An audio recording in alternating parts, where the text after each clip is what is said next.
Hi, thank you for clicking the video. And in this video, you will get to know two things. Number one, what is sentence? And number two, types of sentences. So here we go. Now let's talk about sentence. तो जैसा कि पिछले video में हमने देखा था कि जब ढेर सारे वर्ड्स आपस में मिल जाते हैं तो वो सेंटेंस बनाते हैं। अब ढेर सारे वर्ड्स का आपस में मिलना यानी एक ग्रुप ऑफ वर्ड्स। अब ग्रुप ऑफ वर्ड्स से मतलब ये नहीं कि कोई भी रैंडम ग्रुप ऑफ वर्ड्स। आपका जो वर्ड्स का ग्रुप है, एक तो वो मीनिंगफुल होना चाहिए तथा दूसरा वो अरेंज्ड होना चाहिए। अब इसका क्या मतलब है, इन एग्जाम्पल से हम देख लेते हैं। जैसे number 1, my brother goes to temple daily. अब इसमें कितने वर्ड्स हो गए, 1 2 3 4 5 6 6 वर्ड्स, यानी ग्रुप ऑफ वर्ड्स है ये। और इसका एक मीनिंग भी है कि मेरा भाई डेली मंदिर जाता है, राइट। बट अगर इसी सेंटेंस को मैं इस तरह फ्रेम कर दूं, daily goes temple to brother my. अब वर्ड्स का ग्रुप तो ये भी है और आप इसका मीनिंग भी निकाल लोगे। जैसे डेली यानी रोजाना, गोज यानी जाना, टेम्पल यानी मंदिर, इसी तरह से ब्रदर का भी, माई का भी। बट ये अरेंज्ड ना होने के कारण इसे हम सेंटेंस नहीं कहेंगे। इसी तरह से दूसरा, Nilesh Mishra is a great story teller. Nilesh Mishra एक ग्रेट स्टोरी टेलर है, वर्ड्स का ग्रुप है ये, राइट। और इसका एक मीनिंग भी है। बट अगर इसी सेंटेंस को इस तरह से फ्रेम किया जाए, जैसे Nilesh Mishra story teller great is. अब वर्ड्स तो इसमें भी है, ग्रुप तो ये भी बना रहा है, बट पहले वाले की ही तरह ये भी अरेंज्ड ना होने के कारण सेंटेंस की कैटेगरी में नहीं आएगा। तो हमने देखा कि जब वर्ड्स का ग्रुप हो, वो मीनिंगफुल भी हो, वो अरेंज्ड भी हो, जब ये तीनों चीजें साथ हो तो ही वो सेंटेंस वैलिड सेंटेंस कहलाएगा। अब बात करते हैं कि एक वैलिड सेंटेंस फ्रेम करने के लिए जरूरी चीजें क्या है। यदि आपके पास एक सब्जेक्ट है और एक है मेन वर्ब, तो आप इन दोनों को मिला के एक सेंटेंस बना सकते हो। जैसे ही प्लेज, अब इसमें ही हो गया सब्जेक्ट, प्लेज हो गई वर्ब, तो हम कहेंगे यह एक सेंटेंस है। इसी तरह से राम गोज, अब इसमें राम हो गया सब्जेक्ट, गोज हो गई वर्ब, तो ये भी हो गया एक सेंटेंस।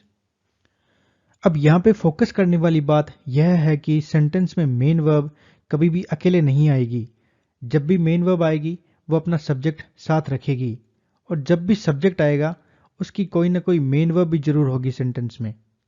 मतलब ये कि ऐसी कोई मेन वर्ब नहीं होती जिसका कोई सब्जेक्ट ना हो, और ऐसा कोई सब्जेक्ट भी नहीं होता जिसकी कोई मेन वर्ब ना हो। इट मीन्स ये जो पेयर है ये हमेशा साथ में आएगा। एक सेंटेंस में ये दो पार्ट्स बनते हैं, एक है सब्जेक्ट और दूसरा है प्रेडिकेट। अब ये क्या है, इन एग्जाम्पल से हम देख लेते हैं। आपके सेंटेंस में सब्जेक्ट को छोड़ के जो भी लिखा है वो बनता है predicate.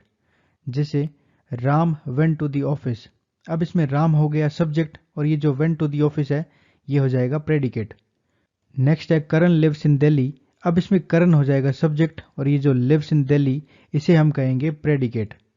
Next, Pradeep is a naughty boy, अब इसमें ये जो प्रदीप है ये बन जाएगा सब्जेक्ट और इज ए नॉटी बॉय ये बन जाएगा प्रेडिकेट, राइट। नेक्स्ट है विशाल इज ए गुड टीचर, अब इसमें विशाल हो जाएगा सब्जेक्ट और ये जो बचा हुआ है इज ए गुड टीचर इसे हम कहेंगे प्रेडिकेट।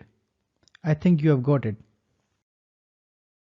अब तक हमने देखा कि एक सेंटेंस क्या है, तो चलिए अब बात करते हैं एक सेंटेंस की टाइप्स पे। एक सेंटेंस को मेनली इन 5 टाइप्स में डिवाइड किया जाता है। नंबर 1 है assertive, number 2 interrogative, number 3 optative, number 4 imperative and last exclamatory. तो चलिए इनके बारे में आगे बात करते हैं। तो चलिए बात करते हैं पहली टाइप असर्टिव के बारे में। अब असर्टिव को भी हम आगे दो भागों में बांट सकते हैं। नंबर 1 है अफर्मेटिव और दूसरा है नेगेटिव। अफर्मेटिव सेंटेंस यानी सकारात्मक वाक्य और दूसरा नेगेटिव यानी नकारात्मक वाक्य। अफर्मेटिव सेंटेंसेस वो सेंटेंसेस होते हैं जिनकी फील पॉजिटिव हो, जैसे he is a good baseball player या Rolls Royce is my dream car. वह एक अच्छा बेसबॉल प्लेयर है, रोल्स रॉयस मेरी ड्रीम कार है, दोनों पॉजिटिव स्टेटमेंट्स हैं, तो ये जाएगी अफर्मेटिव में। बट यदि मैं कहूँ he does not play football या they do not practice meditation, वह फुटबॉल नहीं खेलता है या वो मेडिटेशन प्रैक्टिस नहीं करते हैं, तो ये दोनों नेगेटिव स्टेटमेंट्स हो गई, तो ये जाएगी नेगेटिव में, राइट। नेक्स्ट है इंटेरोगेटिव सेंटेंस, जिसे हिंदी में हम कहते हैं प्रश्नवाचक वाक्य। इनकी पहचान होती है कि हमें सेंटेंस के लास्ट में क्वेश्चन मार्क का साइन मिलेगा। ये इनकी मदद से क्वेश्चन करने वाले सेंटेंसेस फ्रेम होते हैं, जैसे are you feeling better now, what is your name, are you studying English. इन तीनों में आप किसी से पूछ रहे हो किसी चीज के बारे में, तो ये सेंटेंसेस होते हैं इंटेरोगेटिव सेंटेंसेस। नेक्स्ट है ऑप्टेटिव सेंटेंसेस। ये सेंटेंसेस काम आते हैं ब्लेसिंग्स के, जैसे may God bless your family या wish you a very happy married life. इनमें आप ब्लेसिंग्स दे रहे हो किसी को, तो ये होते हैं ऑप्टेटिव सेंटेंसेस।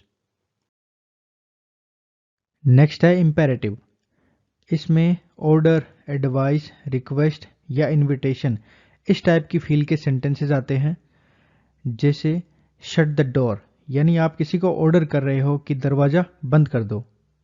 नेक्स्ट है प्लीज हेल्प मी, यानी आप किसी को रिक्वेस्ट कर रहे हो मदद के लिए। Please join us for dinner, यानी आप डिनर के लिए इनवाइट कर रहे हो। Do not go with him, यानी आप किसी को एडवाइस दे रहे हो कि उसके साथ मत जाओ। तो इंपेरेटिव सेंटेंसेस इस टाइप की फील के सेंटेंसेस होते हैं। नेक्स्ट है एक्सक्लेमेटरी सेंटेंसेस। इसमें आपकी सडन फीलिंग्स को एक्सप्रेस करने वाले सेंटेंसेस आते हैं, जैसे यदि आप कहें wow what a nice bag it is, या माई मदर इज स्लिपिंग, यानी आपकी सडन फीलिंग्स एक्सप्रेस हो रही है, तो ये सेंटेंसेस होते हैं एक्सक्लेमेटरी सेंटेंसेस। कुछ और जैसे अलास हिज फादर डायड या hurray we won the match, इस टाइप के सेंटेंसेस ये सभी होते हैं exclamatory sentences. So this was the video and a big thank you for watching. Bye.